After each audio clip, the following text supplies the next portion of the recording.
Blog Talk Radio.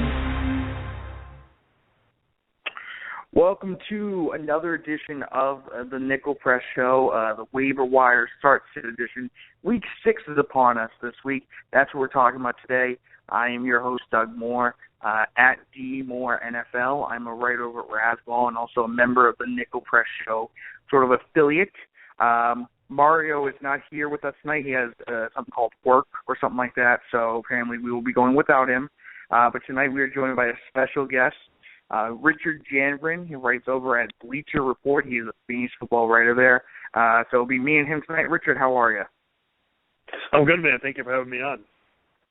It's my pleasure. It's my pleasure. I mean, I should be honored to have you on. But that's what we're going to be here talking about tonight is fantasy football. It's just going to be the two of us, but, Richard will carry carry the load for both of us, and, I'll ride the coattail. So as I told you, I write over at the Nickel Press. You want to follow them on Twitter, Nickel Press Show. If you want to follow the Bleacher Report, which you probably already are, but Bleacher Report. You can also follow Richard at Twitter, at his real name, Richard Janvrin. Great guy and even better fantasy mind. But we'll be talking about certain things. First thing we want to do is sort of recap Week 5. A lot of things happened, but the biggest thing of them all, Jamal Charles, as of yesterday was reported, he tore his ACL in his right knee, and he is done for the season. Huge blow, especially considering he is, one of the top running backs not only in NFL but also in fantasy football. And a lot of people drafted him, especially in the first round. So it's a huge blow, but we're here to talk about who to get. Now we got a running back situation there. And we're going to sort of dissect that a little bit between two guys, really. We got Niall Davis, because he's easier to pronounce. I'm going to say him first. And Charcandrick West. So I want to ask you, Richard, the obvious question is, who's the new guy? Who's the new lead guy there? Who should we trust? Well, based on Andy Reid's comments, he says that he likens Charcandrick West more to Jamal Charles. He feels that he's a better fit for that offense. But then again, I don't know how you should take anything Andy Reid says. So, I think initially, if you're putting in a claim tonight, or if you're already putting in a claim, you definitely want to make Charcandrick West the priority over Niall Davis. Charcandrick West, like I said, he's only owned in 12% of Yahoo leagues and 0.3% of ESPN leagues. So he's really a guy that you want to go out and get over Niall Davis. Yeah, I have to agree. We saw after Charles went down on Sunday, I believe Niall Davis only had 2 touches the whole game. West had 12 carries. Which is a big indication of who's going to be the lead back going forward.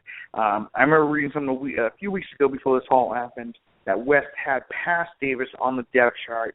A little shocking to see compared to, when Charles was down with that ankle sprain last season, how well Niall Davis did, at least in the short interim.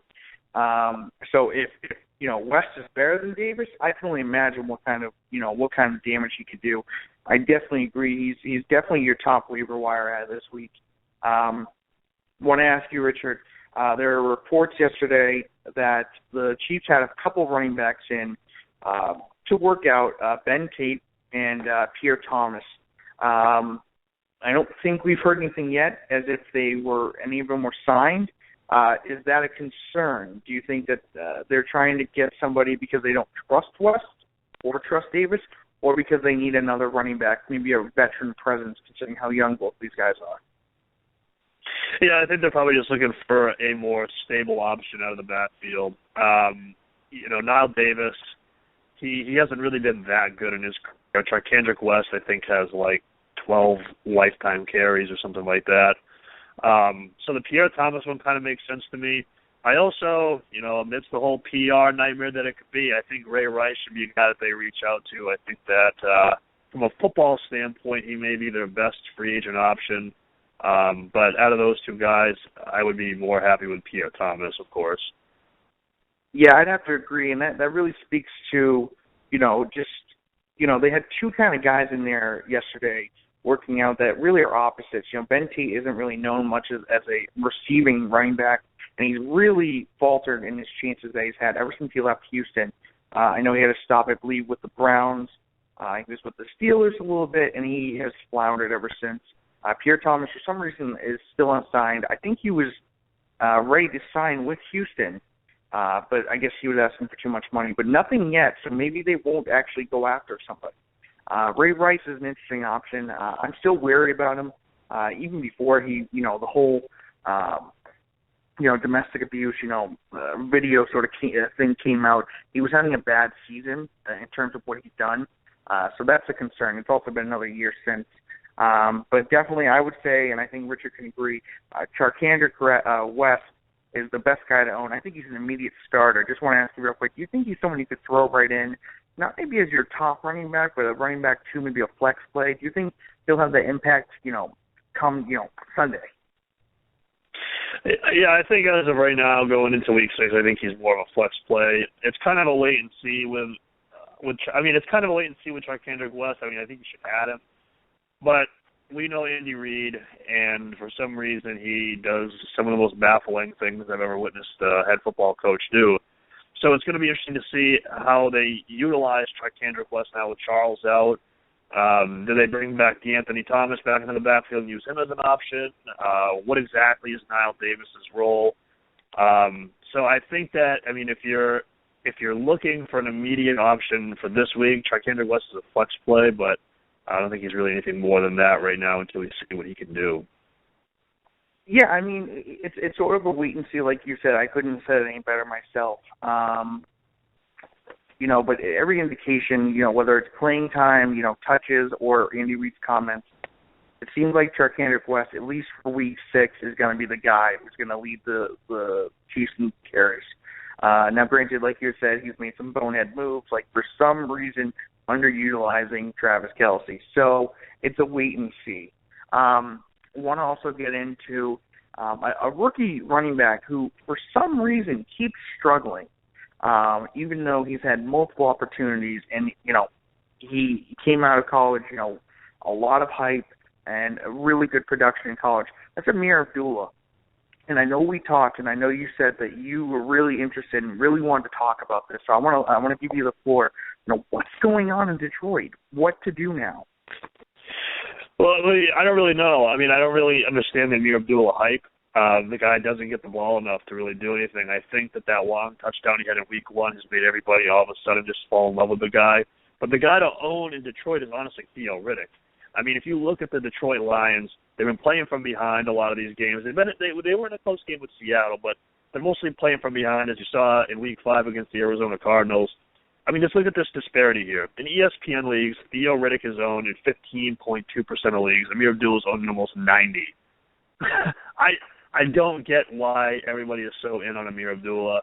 I don't even think he's worth a roster spot, but for some reason, 90% of people on ESPN leagues believe he is. Yeah, I wouldn't go as far as to say that he's not roster-worthy, but he's certainly choked, given the opportunity he's had, especially with Joyce Bell struggling to come back from, ankle surgery / his ankle injury. And I wrote about him, actually, my article that got published today, because I'm the host and I can throw that kind of stuff out. Check it out on Razzball. I believe, and correct me if I'm wrong, Theo Riddick has had 4 straight games of at least 5 receptions. And I believe he had 10 receptions last game. Is that unless I'm adding things? Yeah. Did you say Theo Riddick? Last week he had 13 targets and 10 catches, and he's had 4 straight games of 5 or more catches. Yeah. So especially in PPR, he seems like the guy to own. Drake Bell, I don't think is worth a roster spot. And, Amir Abdullah has repeatedly choked, but that upside and, his receiving ability, which at least what he did in college, his perceived rushing ability, I think he returns a little bit. I think he returns punts or kicks. I can't remember what. I think that's enough to keep him on a roster, but considering that Drake Bell probably won't play again this week, who knows what's going on with him, he's not worth rostering to me. I would think that Amir Abdullah, at least this week, is still worth a flex look. Not saying he's a flex play, but, it's a bunch of those toss-up guys. Throw Amir Abdullah in and throw a dart and hope it works. But he certainly choked, and I would definitely recommend, like you said, Garrett Reddick, who looks like a solid PPR play. Also, I want to ask you, another player that a lot of hype going into the season, maybe not a lot, a tight end that was traded during the offseason, a blockbuster of a move, which doesn't seem to have worked out for really either team. Jimmy Graham in Seattle. What's going on with Jimmy Graham? Is he still a must start every week? Well, I think because of who he is, you're going to start him every week. But yeah, it doesn't make a whole lot of sense to me. I know that the offensive line is obviously a concern in Seattle, but I mean, you did trade one of the best centers in football for Jimmy Graham, and he's been seldom utilized, it seems. I mean, he's had some games where he's really been involved, and he's had those games where he's been a ghost. I just don't get it. I don't know why they don't have him just running up the seam every play and just getting open, because nobody can cover the guy. But I think he's still a must start every week. But definitely frustrating. I just wish the Seahawks would use him correctly. Yeah, I think on name recognition alone, you got to keep starting him. But certainly this experiment hasn't worked out so far for either team. New Orleans is struggling and Seattle is struggling. And Seattle lost their top, I would say it's not their top lineman. Plus, I think they gave up a first-round pick as well to New Orleans. And New Orleans has, their offense has been stagnant, except for somebody named Willie Snead, who we'll talk about in a little bit, I'm sure. But Brandon Cooks has been struggling. Marquise Colson's struggling. C.J. Spiller hasn't turned out the way, and there's no tight end production really yet, but maybe a random Benjamin Watson touchdown. I think we saw that on Sunday. But I want to talk about another guy who I think is worth starting, and we'll sort of talk about the whole backfield here. But not starting, but someone who needs to be owned, especially in PPR leagues. And that's the whole Dallas situation. We saw Lance Dunbar, who was really doing really well in terms of the receiving game, went down with a torn ACL and MCL, I believe. And I thought would happen. Darren McFadden, I couldn't think of his name. That's how hard it is to think about him. Darren McFadden, I think, had 9 catches on Sunday against New England. And I thought he'd be the new receiving back, and it looks like at least this past week. Now they're on a bye, but what's going on with Dallas? Do you think Darren McFadden's worth owning? Do you think Christine Michael gets more touches, considering how Joseph Randle is doing? Is Randle still worth rostering? What's going on? I need some help here. Yeah, well, I mean, going into after their bye, Matt Castle will be the new starter, so you have to think that that's going to be an upgrade over Brandon Weeden. So assuming that, I think Randall and McFadden are both worth roster spots.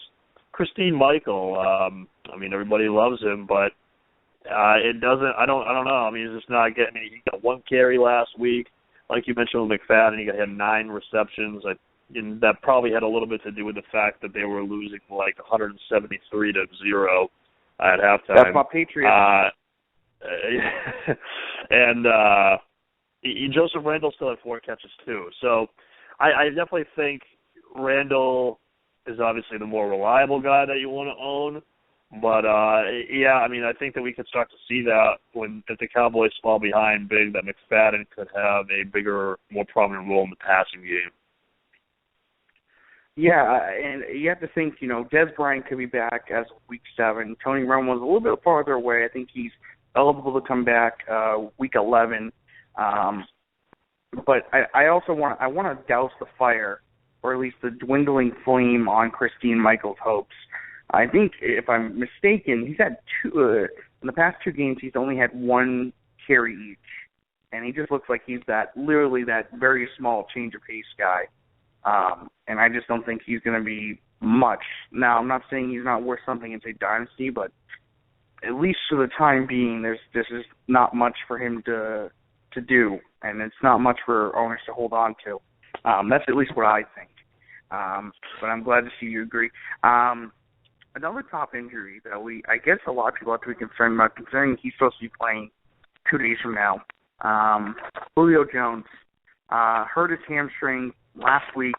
there was some concern coming into last week's game that he might not play, that he had hurt it, and it wasn't doing that well. I did play, but I think he left. He was hurt. I struggled a little bit. Now we have him playing in 2 days, I believe, against New Orleans. Don't even know if he's going to play or not. Give me some insight here. How do you handle this Julio Jones situation? Well, I think from the Atlanta Falcons, I think I sit Julio Jones out this week. I mean, this hamstring has been an issue that he's been dealing with for quite a while now. And on this short week, where they're really bothering him now, I think that for the good of your fantasy football season, also for the good of Julio Jones, and don't forget, he's a person in all of this. I think that he should sit out this one. But obviously, Julio is still a top option going forward. Don't let the injury make you play cute. He's still a top option going forward. So you'd recommend starting him if he plays? Well, I don't know if many teams will have better options than a 60 or 50% Julio Jones. So yeah, I mean, if he's playing, you're going to play him. If you're playing daily, though, I wouldn't play him in daily. Yeah, I would think that's really the only format you couldn't play him. We're taking up a lot more time than we thought, because you and I just seem to blab on about everything. But I guess the last topic I want to get into, at least recapping until we get into that waiver wire piece that we have, Miami, coming off a bye, going into week 6 with a new coaching staff, fired Joe Philbin. Now, granted, their defensive coordinator isn't really that much in terms of fantasy outlook, but they fired Kevin Coyle as well.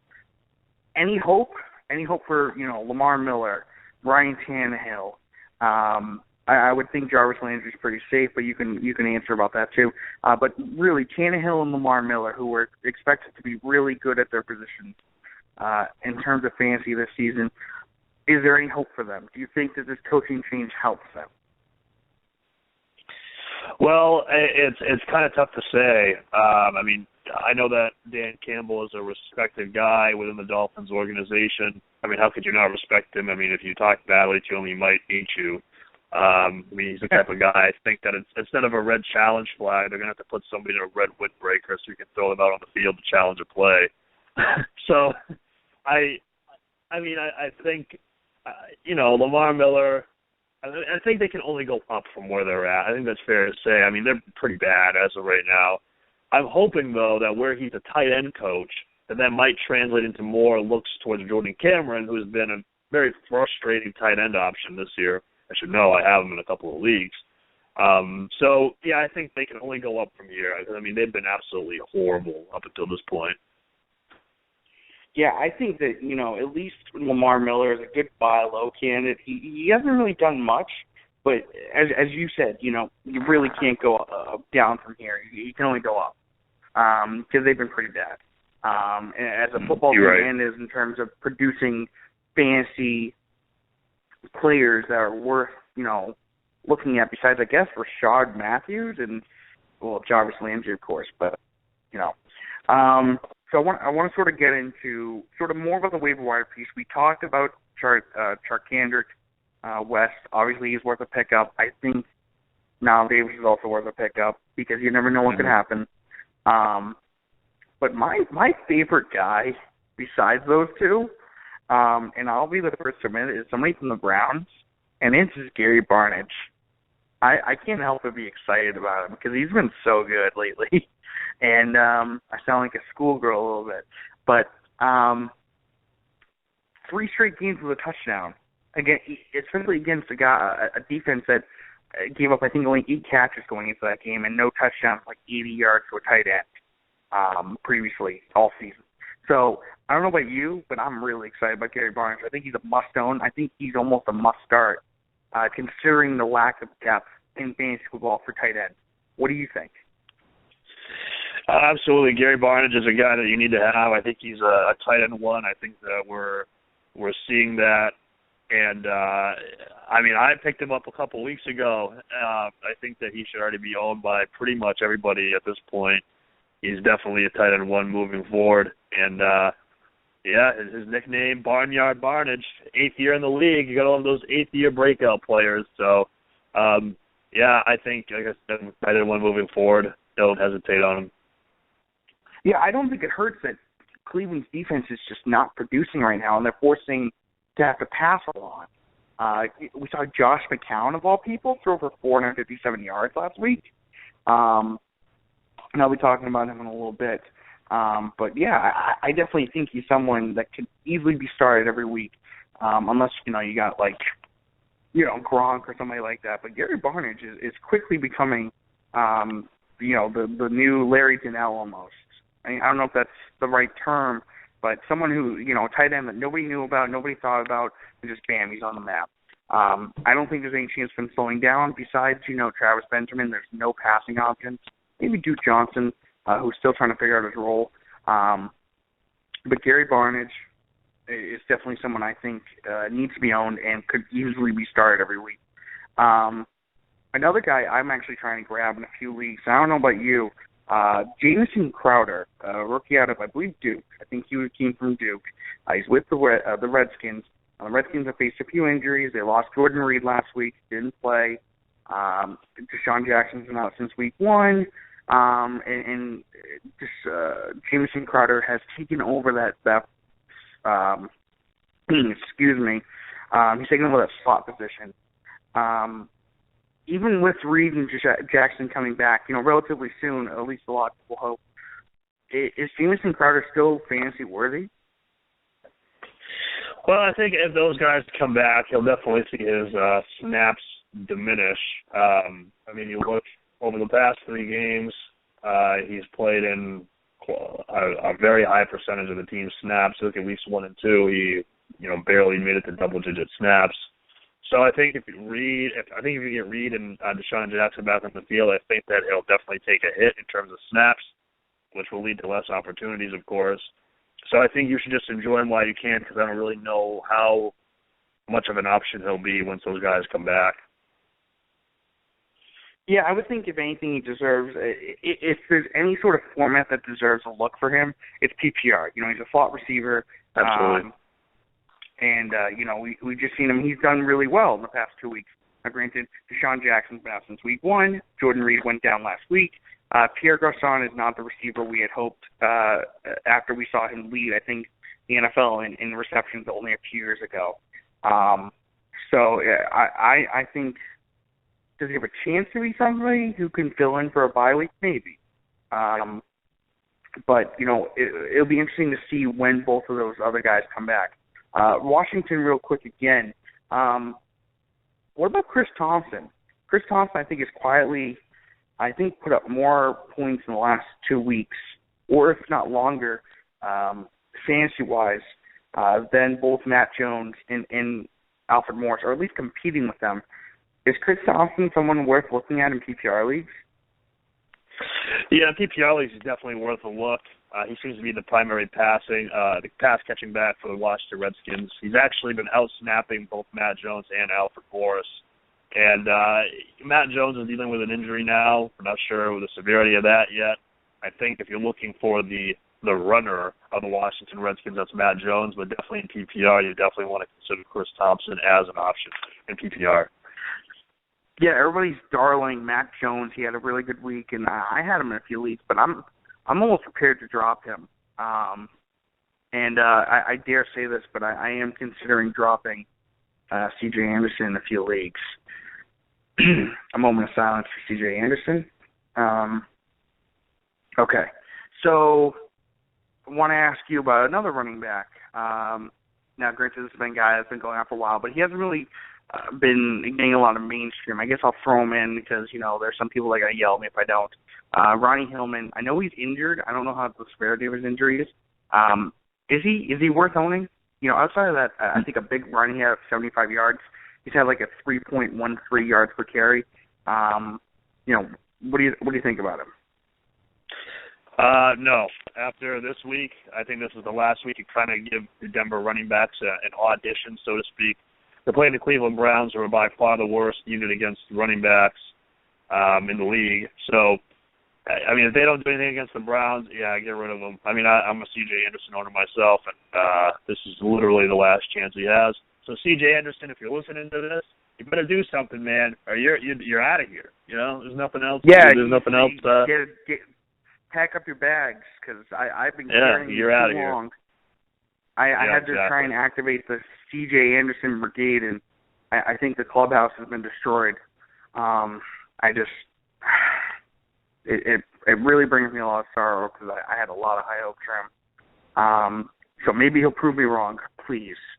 But just curious, this whole situation in Chicago, we saw Eddie Royal and Alshon Jeffrey sit out. Nobody knows when Alshon Jeffrey's coming back at this point, really. I think I read an article today from the Chicago Tribune where literally nobody knows anymore what's going on. Alshon Jeffrey has been vague, so is John Fox. Nobody knows what's going on with him. Eddie Royal was also out last week. Who knows if he's coming back? Marquez, is it Marquise or Marquez? I don't know. Wilson. I'll actually be talking about him in a little bit, but I guess I'll ask about him.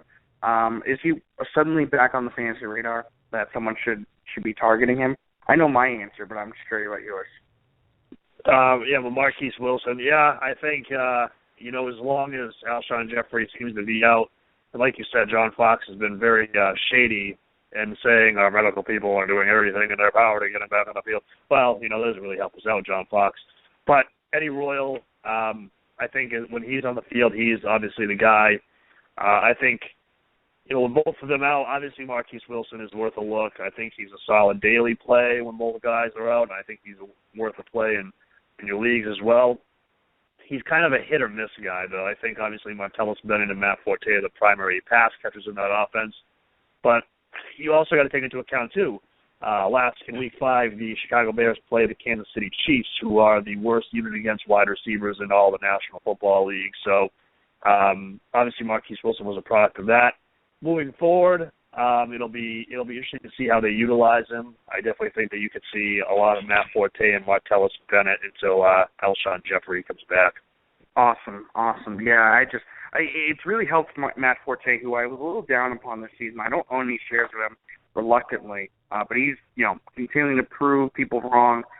But also, there's rumors about him being traded, or people are trying to trade him. So who knows with that. I guess really the last guy I have, I don't know if you'll have any more, but certainly if you do, and we talked about him a little bit earlier, somebody named Willie Snead. I feel like I just sneezed there. That was a bad joke, but anyway. I have a little bit of a stat line on him. 3 straight weeks of at least 5 receptions and 2 straight games of at least 89 yards receiving. And he has not seen any fewer than 6 targets since week 2. Is Willie Snead real? Should he be owned? Yeah, absolutely. Willie Snead, he's a great story. Coming out of college, he was a undrafted free agent, signed with the Browns, was cut in their training camp, and then he had an unsuccessful tryout with the New York Giants, and he landed on with the Saints. He kind of came out of nowhere. There's really no explanation for it. As you know, they had Brandon Coleman, Brandon Cooks. Josh Hill was also a sensation coming into the year, just like Brandon Coleman was. He's here to stay. The stats don't lie. He's clearly a deep threat for Drew Brees. If you look at his yards per reception, that's 17.3, which is pretty darn high. So, yeah, definitely Willie Snead is a guy you should own. Moving forward, I think he could be a good low-end wide receiver, too, when the season's all said and done. Yeah, especially with Marquise Colson going down with that separated shoulder, who I would predict to be out for a decent amount of time. Yeah. And C.J. Spiller just not doing much. I can only imagine that Willie Snead will continue to operate as that number 2 receiver, or at least going forward, he will now be their number 2 receiver on the depth chart, I guess you could say, opposite Brandon Cooks, who, again, hopefully the fantasy gods will provide us with something. I don't know. I've been praying every night, and I don't think they're listening. So I sort of, the second half of the show, I want to get into the start and sit. Now, what we do here, if anybody at home or in your car or anything like that don't know what that is, We pick one player from each position: quarterback, running back, wide receiver, tight end. We want to start and we want to sit this week, so 2 each. We'll go over that. We'll start with the starts. I'll go first, and we'll start with the quarterbacks. My quarterback that I recommend starting this week is Joe Flacco. Joe Flacco had a decent game against Cleveland, considering his number one receiver was Kamar Aiken. I guess I can give him some credit. 210 yards, 1 touchdown, no interceptions. Also had 2 rushing touchdowns against Cleveland, both on the 1-yard line. I saw that sick fake bootleg, or that bootleg that was a fake handoff, and I thought that was really cool. But he's facing San Francisco this week, who's given up the 4th most points on average to quarterbacks. I literally wrote down here, not afraid to run. I hope not, at least. He hopefully gets Steve Smith back, who I don't know how, but after having 4 microfractures in his back, the Ravens are preparing for him to come back. And San Francisco, on average, is giving up over 300 yards passing per game. I just think this is a week where the Ravens can get back on track after, again, losing. They're 1-4 now, lost in overtime to Cleveland. I just think this is a week where Joe Flacco gets his top wide receiver back, facing a really, I guess, a very shallow defense, and especially with Justin Forsett opening up, lanes in the running game that sort of helps the pass game. I just think Joe Flacco is a guy that could definitely put up good numbers this week. What about you, Rich?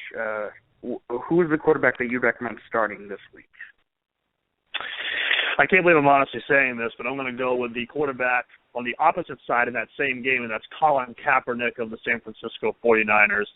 You look at the Baltimore Ravens, they are, I know you said that the 49ers are number 4, the 4th most generous unit in terms of fantasy points to opposing quarterbacks, but the Ravens are number 1. I'm a Ravens fan too, so it's tough to see, but the Ravens have been absolutely abysmal this year. It's almost a joke, actually. But what's interesting about the Ravens is not only are they the number 1 unit to opposing quarterbacks, they've also allowed 2 touchdowns this season, rushing touchdowns this season to opposing quarterbacks. So we might be able to see Colin Kaepernick move around a little bit. And also his game in Week 5 against the New York Giants, it gave me some hope that he has a pulse again. So Colin Kaepernick, I think that this could be a good week for Colin Kaepernick. I mean, look at what McCown did. Okay, 457 passing yards. Yeah, that's a good point. I mean, you say a pulse. I'll give him a weak pulse. I don't think he's out of the woods yet, and I think it's being generous. I think he's still, you grab at the bottom of the barrel and you find him.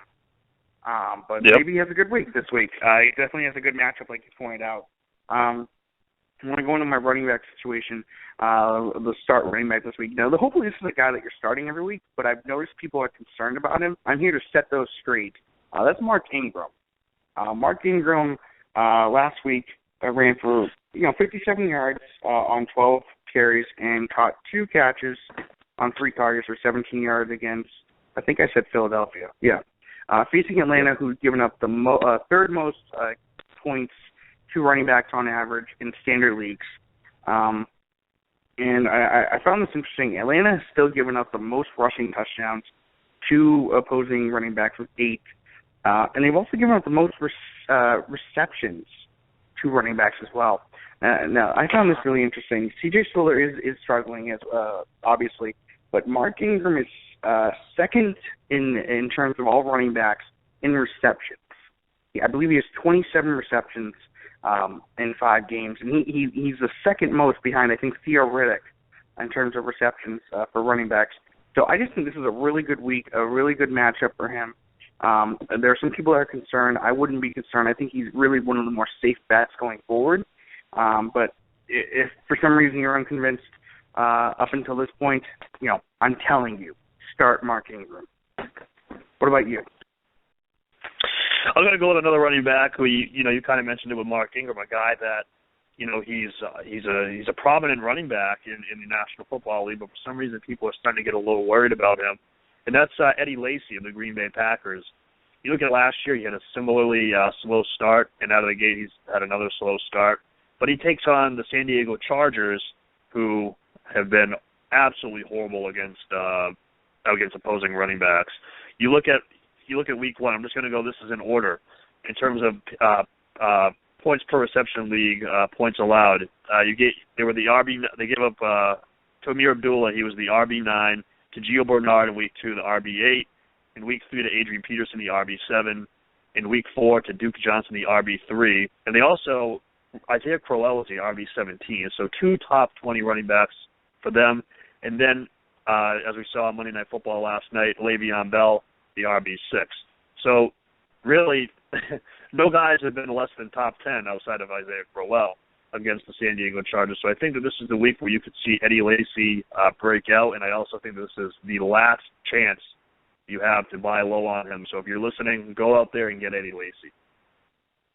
Yeah, I mean, most people are going to hold on to him in terms of name recognition, but if you go out and grab him for a much lower price than you probably should have to pay or get for him, I would definitely do it as well. He started off, I think, like you said, similarly like this last season. And then, look what he did the last 10 or 11 games. So I definitely agree with that. Now, we were talking about whether or not to add him, but I'm telling you to start him this week, and that's Marquise Wilson. Marquise Wilson had 6 catches on 8 targets, 85 yards, and a touchdown against Kansas City. He's facing Detroit, who's given up the 9th most points per game in 2 wide receivers in standard leagues. Again, we talked about Alshon Jeffrey. He's very questionable going into this game. Wilson also has had at least 6 receptions, 8 targets, and 80 yards in the past 2 games. And, I guess to help my case, Detroit's given up the 6th most receiving yards to wide receivers. I just don't think that Alshon Jeffrey will play. I think that this Detroit defense is struggling, especially with DeAndre Levy, also possibly missing the rest of the season. And their cornerback play has not been as well as they had hoped. And I really think that Marquise Wilson could definitely have another good week, especially if Jeffrey doesn't play, which may be the case, and who knows about Royal. But I would definitely the stars seem to align for Marquise Wilson. Not saying he's going to do like this for the rest of the season, but I like his matchup this week, and I like his situation. What about you, Rich? What about your wide receiver? Yeah, so if I gave you 20 guesses to guess who I was about to say, there's no way you would guess it. I'm going to go with Minnesota Vikings wide receiver. That's Mike Wallace. This week he's going up against the Kansas City Chiefs, who we've alluded to earlier, who are bad against opposing wide receivers. You look at Mike Wallace, he had a good game in week, I believe it was 4, because he had a bye week this week for week 5, against the Denver Broncos, who obviously have a pretty good secondary there with Chris Harris and Aqib Talib. So it's going to be interesting to see how Sean Smith and those boys can hang with Mike Wallace and that speed. I think Mike Wallace is definitely worth a start this week. Yeah, I actually, when I was thinking about this when I was doing my research, I thought maybe Stephon Diggs. I wanted to go someone really deep this week. Yep. Really off the radar. Stephon Diggs had a really good week. I know Mike Wallace left with an injury, and then Charles Johnson didn't play, and Stephon Diggs did pretty well. And people have asked me about him, and I really thought this was a great matchup for him. Obviously, facing Kansas City, didn't they give him 11 receiving touchdowns to wide receivers so far? Something like that, and it's just crazy, and I really thought Stephon Diggs would be somebody. But, you also mentioned another Vikings wide receiver who, has underperformed, but, hey, maybe he has a good week. And he certainly has the matchup for it. So another off-the-radar sort of pick that if I gave you 20 guesses, you wouldn't guess it. My starting, the guy I recommend starting this week at tight end is Jacob Tamme. If you weren't sure where Jacob Tamme is, let me tell you, he's with Atlanta, because most people probably aren't going to know where he is. But believe it or not, he actually had a really good week last week facing Washington. Yeah, he had 8 receptions on 10 targets for 94 yards. Now, granted, we talked about Julio Jones. Julio Jones is injured. It's a short week. I believe Larry Hankerson also had an injury. Roddy White's not doing anything. So I think this could be actually a really good game for Jacob Tamme. Facing New Orleans, giving up the 3rd most points per game to tight ends in standard leagues. I literally wrote here, short week, Jones and Hank hurt. And get this line. This line is the past 3 weeks on average New Orleans has given up 7 2/3 receptions, so 7.67 receptions, 107 yards receiving per game, and a touchdown. They've given up 3 touchdowns in the past 3 weeks. They've given up 321 yards receiving, and they've given up 23 receptions. That's a big stat line. And you're looking for a dart throw. I'd recommend Tammy this week. He's got a good matchup. Some of the top receivers in Atlanta are hurt, and they can't always rely on the run game. So I think Jacob Tammy could have another good week. What about you, though, Richard? I'm going to go with Miami Dolphins tight end Jordan Cameron. Up until this point, he did have I think he had a good week in week 1, but since then he's been kind of mediocre. That's also a product of just how bad the Miami Dolphins have been. But Jordan Cameron, they're facing the Titans team that has given up 2 top 5 tight end performances this year to Charles Clay and also Austin Seferian-Jenkins, which we haven't heard that name in a while. But and also, this is no stat that I can come up with this, but Dan Campbell, like I said earlier in the show, is a former tight end coach, so I'm hoping that mojo kind of carries over into how they're going to utilize Jordan Cameron. So I think he's worth a start this week against the Tennessee Titans. Yeah, I mean, I think that, you pointed out Dan Campbell's a former tight end coach, also played tight end in the NFL. Yep. Why not? It's not like, Greg Jenkins is going to come out and have a great week. It's not like, I don't even know who else. But, yeah, it's a good matchup, and maybe this tight end coach is really more than we expected in terms of how the tight end production comes the rest of the season. But we're going to go into our sit section now. So these are the guys I tell you to sit. Don't start them. So my quarterback this week, we talked about him. We both kind of poked fun at him considering how well he did. That's Josh McCown. Josh McCown somehow threw for 457 yards, 2 touchdowns, and no interceptions against Baltimore. Facing Denver, they've given up literally the fewest points to quarterbacks on average this season. He has an ankle injury. He said it was well, but it's an ankle injury. So it's something. Get this, Denver on the season has only given up 3 passing touchdowns as opposed to 7 interceptions. And they're only giving up 222 yards on average per game this season to quarterbacks. It's just not a good matchup. I think Josh McCown is deserving of maybe being stashed as a backup quarterback on some teams, but not this week. I don't like him this week. I don't like his matchup. I really think that Denver is going to really do some damage against them, and it's not going to help that Josh is facing a really good defense. So that's my sit this week. What about you, Richard? Every stat will tell you to go with this guy, and I'll get it. But if you watch him play football, something's up, and that's Peyton Manning, the Denver Broncos. So, he's had an interceptor in every game this season. Hopefully they try to utilize the run a little bit more. This is the perfect game, like we alluded to earlier in the show, for Gary Kubiak to really show his run offense. I think this is the perfect game to do that. I know Cleveland's given up a lot of points to opposing quarterbacks, but something's wrong with Peyton Manning. There's really no stat that could point you in the direction of this is why I should play him. It's just a visual thing that I've been seeing, and he's actually droppable in most fantasy leagues. I think he's just been very, very underwhelming. I think he's like the QB 23 or something like that. So while this is a good matchup, just the visual test tells me that there's no stats that could convince me to start him this week. I would sit him. Yeah, I just don't think Peyton is somebody that's a must-start every week anymore. Now, granted, he's done really well with Emmanuel Sanders and Demaryius Thomas. They're still putting up really good numbers.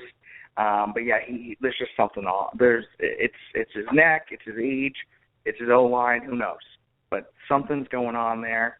I don't know. I don't know. I feel like hell is freezing because in this world, at least, Andy Dalton is almost a must-start in fantasy, while Peyton Manning is not even a must-start anymore.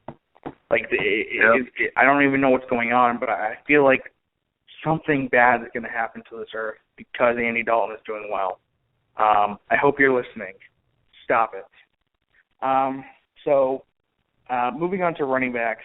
I don't know if this is a guy that really should be started in the first place, more of a really good bench player, but I would say Jonathan Stewart this week. It's mostly a matchup.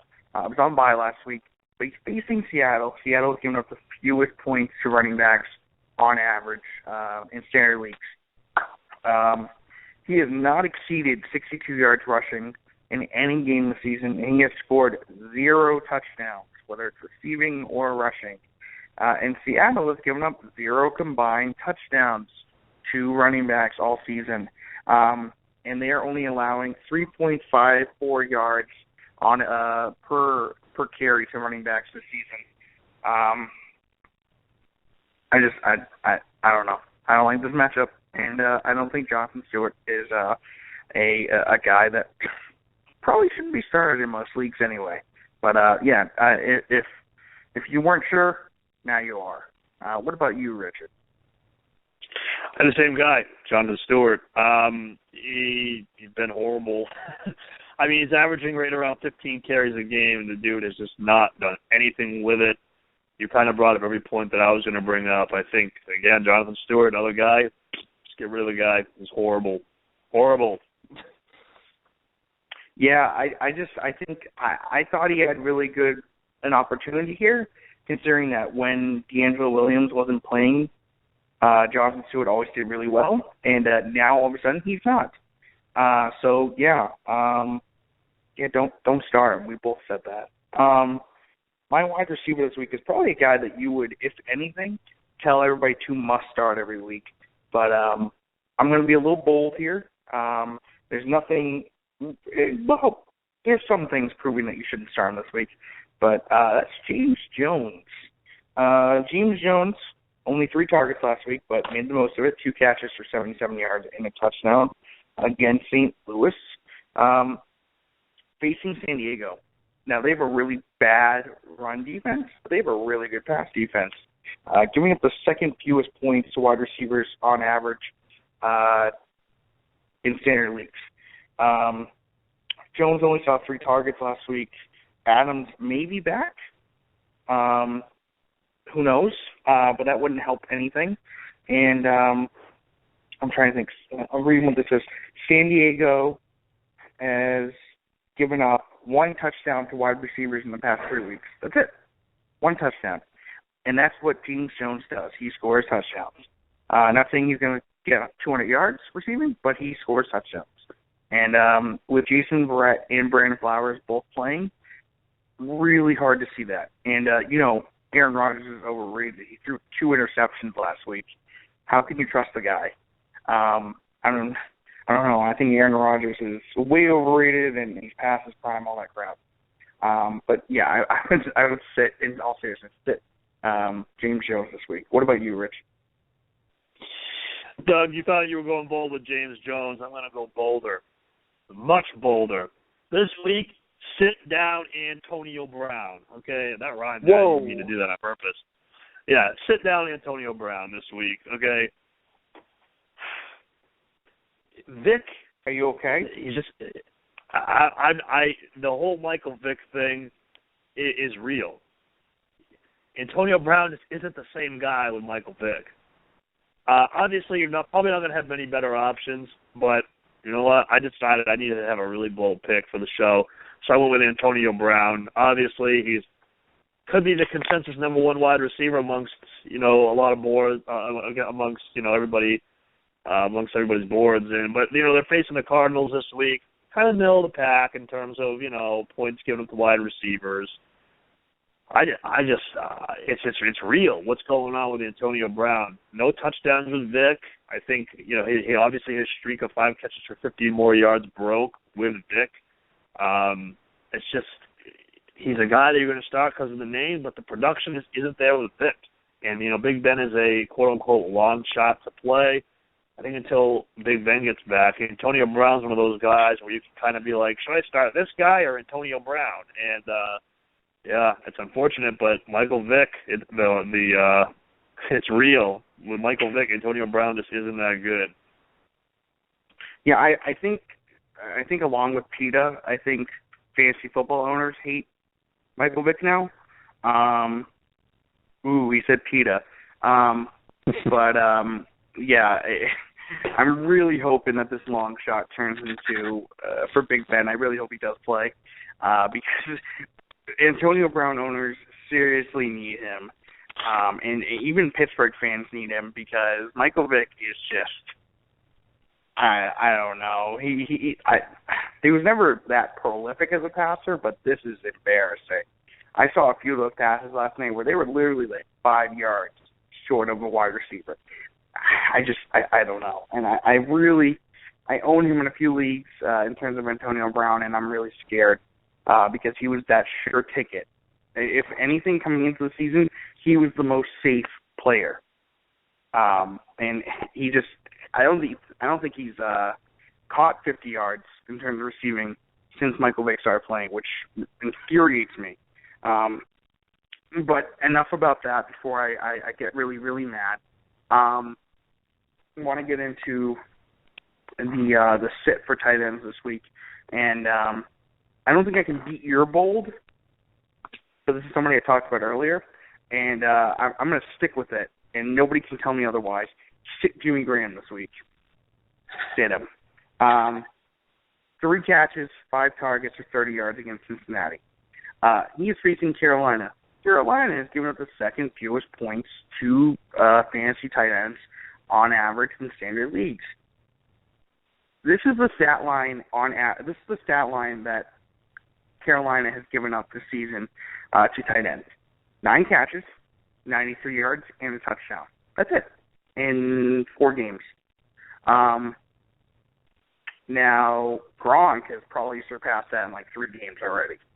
But that boils down to 2 1/4, 2.25 catches, 23.25 catches. I'm sorry, receiving yards, and 0.25 receiving touchdowns. That's not good, people. And also, not just the matchup, but I'm going to delve a little deeper. In the past 2 weeks, Jimmy Graham has only gotten 10 targets, 7 catches, 59 yards, and 0 touchdowns. Maybe he should start complaining more. Who knows? But I would not start Jimmy Graham this week. I don't like that matchup, and I think, unfortunately, he is just not nearly as good as anybody hoped. So, what about you, Rich? Who was your sit tight end this week?